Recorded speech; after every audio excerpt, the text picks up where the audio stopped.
ये आप सुनेंगे नहीं ना तो आपको पूरा मजा नहीं आएगा। ये जरा आप सुने आप।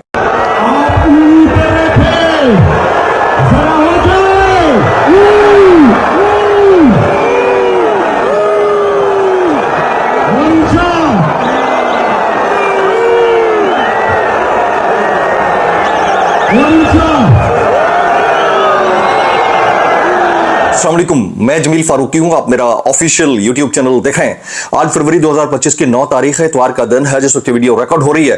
पाकिस्तानी वक्त के मुताबिक दोपहर के 1:30 बज चुके हैं और मेरी अंडरस्टैंडिंग में, मेरी नजर में गुज़िश्ता 24 घंटों की सबसे बड़ी डेवलपमेंट, सबसे बड़ी ब्रेकिंग न्यूज, सबसे बड़ी खबर अडियाला से आ रही है, जिसके वकील यानी 25 करोड़ अवाम के मुर्शिद यानी कप्तान यानी कैदी नंबर 804 यानी इमरान खान के टाइगर्स ने स्वाबी से लेकर कराची तक अपने होने का हक अदा कर दिया। स्वाबी में एक बड़ा जलसा हुआ, उसके बाद लाहौर, फिर कराची के अंदर बड़ी बड़ी रैलियां निकाली गई हैं और सबसे अहम फैक्टर स्वाबी के अंदर वहां पर मौजूद मैदान में लाखों लोगों ने जब की आवाजें निकाली हैं तो वो मनाजिर देखने वाले थे। शुरू में आपने एक वीडियो ग्लिम्स मुलाजा कर लिया है, मजीद उसकी डिटेल्स क्या रहेंगी वो शेयर करूंगा। और फिर ये जो जलसा स्वाबी से लेकर इटली के किसी एक शहर तक मुनाकिद किया गया, बड़ी तादाद में पूरी दुनिया में आलमगीर यौम स्याह था, वो निकाला है। उसके अंदर से 4 अहम बातें निकली हैं।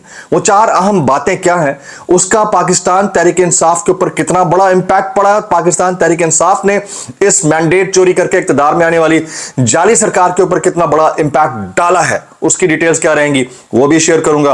कतर ने पाकिस्तानियों के ऊपर पहले मल्टीपल वीजे के ऊपर बहुत सारी सैंक्शंस लगाई थी, थोड़ी रिस्ट्रिक्शंस लगाई थी, अब सऊदी अरब ने भी लगा दी हैं। टॉप 15 या 14 कंट्रीज हैं जिसमें पाकिस्तान को भी शामिल कर दिया गया। उसकी तफसीलात क्या रहेंगी वो भी मैं शेयर करूंगा। अब थोड़ी देर पहले मैं आता तारड़ साहब की मीडिया टॉक देख रहा था। मीडिया टॉक के दौरान ही उन्होंने कहा कि माजी में हम पर थोड़ा मुश्किल दौर गुजरा, तो पीछे से एक नारा लगा कि अब भी मुश्किल दौर है, मामला ज़ेरे गौर है। और उसके रद्द अमल में आता तारड़ साहब ने क्या बोला वो मैं आपको बताऊंगा। आप सुन के हैरान रह जाएंगे कि क्या माइंडसेट है और ये क्या गुफ्तगू का तरीकाकार है। इसकी डिटेल भी शेयर करूंगा, कुछ वायरल ट्वीट्स, वायरल बयानात भी, इसलिए गुजारिश है वीडियो शुरू से आखिर तक देखिएगा। एक और गुजारिश, अगर आपने चैनल नहीं किया अभी तक सब्सक्राइब जरूर सब्सक्राइब कर लीजिएगा। बेल आइकन यानी घंटा या घंटी अपने अंगूठे उंगली साथ रख के डंडे से दबा सकते हैं। इसका व्हाट्सएप चैनल का लिंक हर वीडियो की डिस्क्रिप्शन के अंदर मौजूद होता है, जाकर उसको क्लिक करके ज्वाइन कर लेंगे तो आपका और हमारा राब्ता बेहतरीन तरीके से हो सकता है। स्वाबी में लाखों अफराद का जम्मे गफीर, तमाम पाकिस्तानी, वो जो इमरान खान साहब के फॉलोअर हैं उन्होंने तो रिस्पॉन्ड किया ही किया, जो फॉलोअर नहीं थे उन्होंने भी रिस्पॉन्ड किया। उसकी रीजन ये है कि वो 2 नंबरियों, ठगबाजी, रंगबाजी, टोपी ड्रामों से अब तंग आ चुके हैं। चाहे वो मियां नवाज शरीफ की कॉन्स्टिट्यूंसी के अंदर मौजूद वोटर हो, या मरीम नवाज शरीफ साहबा की कॉन्स्टिट्यूंसी के अंदर हो, या फिर अली अमीन गंडापुर साहब की कॉन्स्टिट्यूंसी के अंदर, वो सब निकले हैं।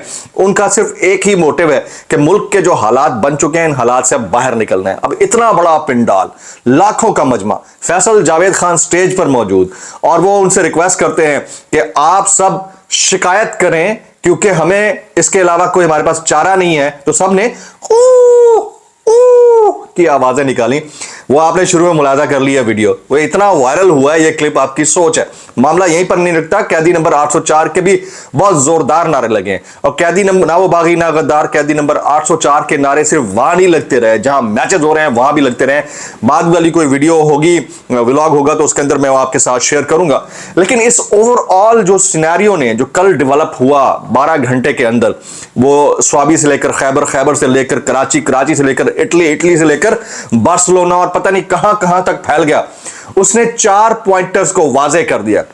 वो इमरान खान साहब, उनकी जमात चाहे भी तो इग्नोर नहीं कर सकती क्योंकि पब्लिक के अब इनसे तवक्कुआत बढ़ गई हैं। वो 4-5 पॉइंटर्स क्या है वो मैं आपके सामने शेयर करता हूं। सबसे पहली चीज कि पब्लिक यानी अवाम यानी इमरान खान साहब का फॉलोअर यानी वोटर या फिर सपोर्टर, वो सब अब इमरान खान साहब के निजाम से डील की तवक्को बिल्कुल नहीं रखते।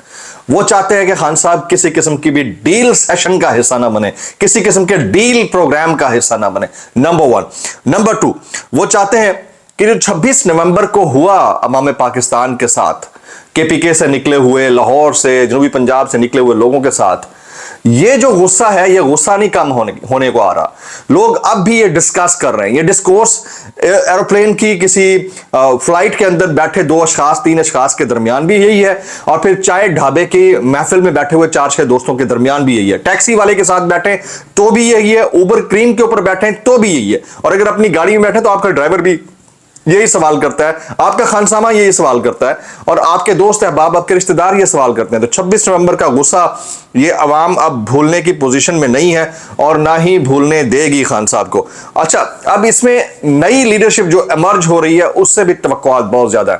पहले अली मीन गंडापुर से आपसे थी, अब उनके बारे में सुनने को ये आ रहा है कि उनके पास ज्यादा वक्त नहीं है, लेकिन अब as of now as we speak Junaid Akbar साहब लीड ले रहे और उधर से आलिया हमजा ले रही हैं, तो इनसे तवक्कुआत पब्लिक की बढ़ गई है।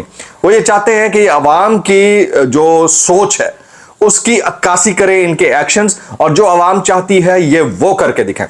फिर जो चौथी मोस्ट इंपॉर्टेंट चीज है वो ये है कि वो छुटकारा चाहते हैं बाय एनी मींस, इस निजाम की दो नंबरियों का छुटकारा, इदारा जाती तसल्लुत का छुटकारा, थानों के अंदर मौजूद जो बदमाशियां है उससे छुटकारा, सरकारी इदारों में जो राशि अफसरान है उससे छुटकारा। इस छुटकारे के लिए उनकी तमाम तर निगाहें इस वक्त रियल अपोजिशन की जानिब हैं, और इस अपोजिशन को लीड कर रहे हैं मरकज में बाहर जुनैद अकबर साहब और आलिया हमजा, और जेल के अंदर बैठे हैं इमरान खान साहब।